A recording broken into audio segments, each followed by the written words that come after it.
welcome once again candidate number 5, Tiny Deluxe! Pasok, escorts! Bang, bang, bang.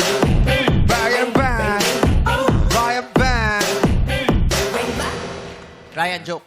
Anong tawag sa zombie? Laway ba itong Hindi. Lip gloss yan. Stress daw, May stress. cumulus clouds kasi. Okay. Anong tawag sa zombie? Anong zombie? Mami, zombie! Z. Okay, Letter- zombie. Zombie! Okay, one more time. Anong tawag sa zombie kapag kinain niya kapwang zombie? Zombie. Zombie tsaka zombie. Ano? Gipit. Hindi ko gets. Alam mo, ang mas nakakatawa, yung walang binigay sa yung scoring yung DJ talaga. Pinatay na talaga lang. Punot ka na, Tiny. Talagang ititinugtugan na lang. Pinatay yung Walang bumunos sa akin, mami.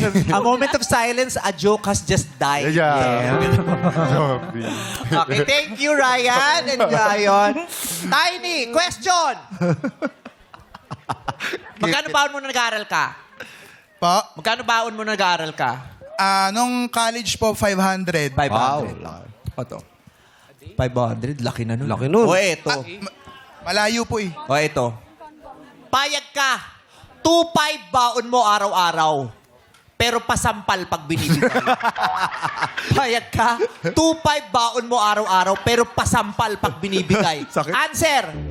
I believe hindi po ako makakapayag kahit pa 2.5 ang baon ko kung isasampal sa akin kapag ibinigay. Hindi po worth it ang kahit anong amount ng pera kung ako po ay inyong sasaktan, yuyurakan at tatapakan.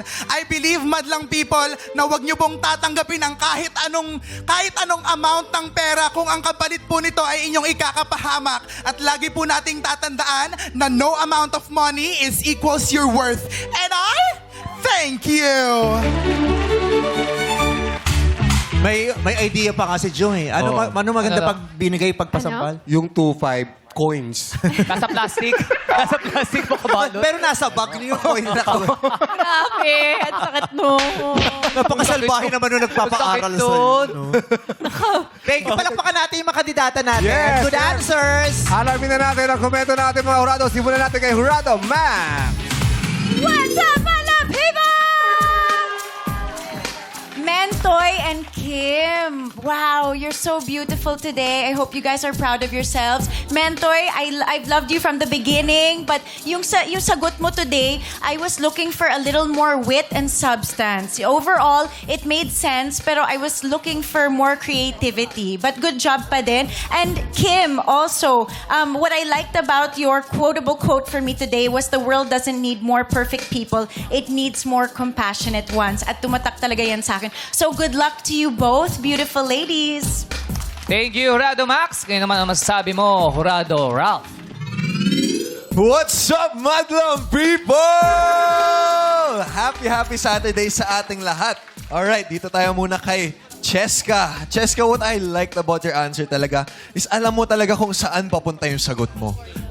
Parang hindi ka nawala sa train of thought mo this whole time na hindi ka papayag, maging gulong and ayaw mong magamit ng ibang tao. But, in fact, gusto mong ikaw yung mag-travel and ikaw yung gumamit sa gulong na yon.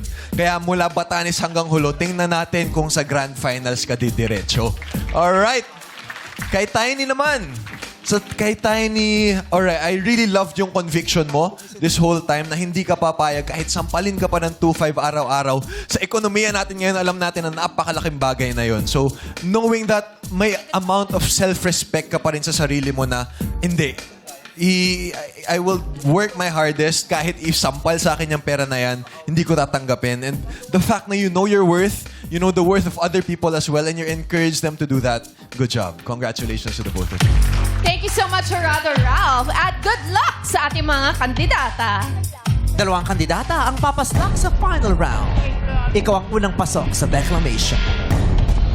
Candidate number...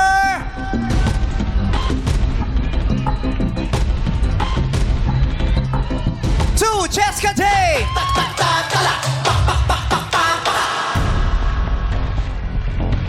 At ang kanyang makakatapat ay si candidate number...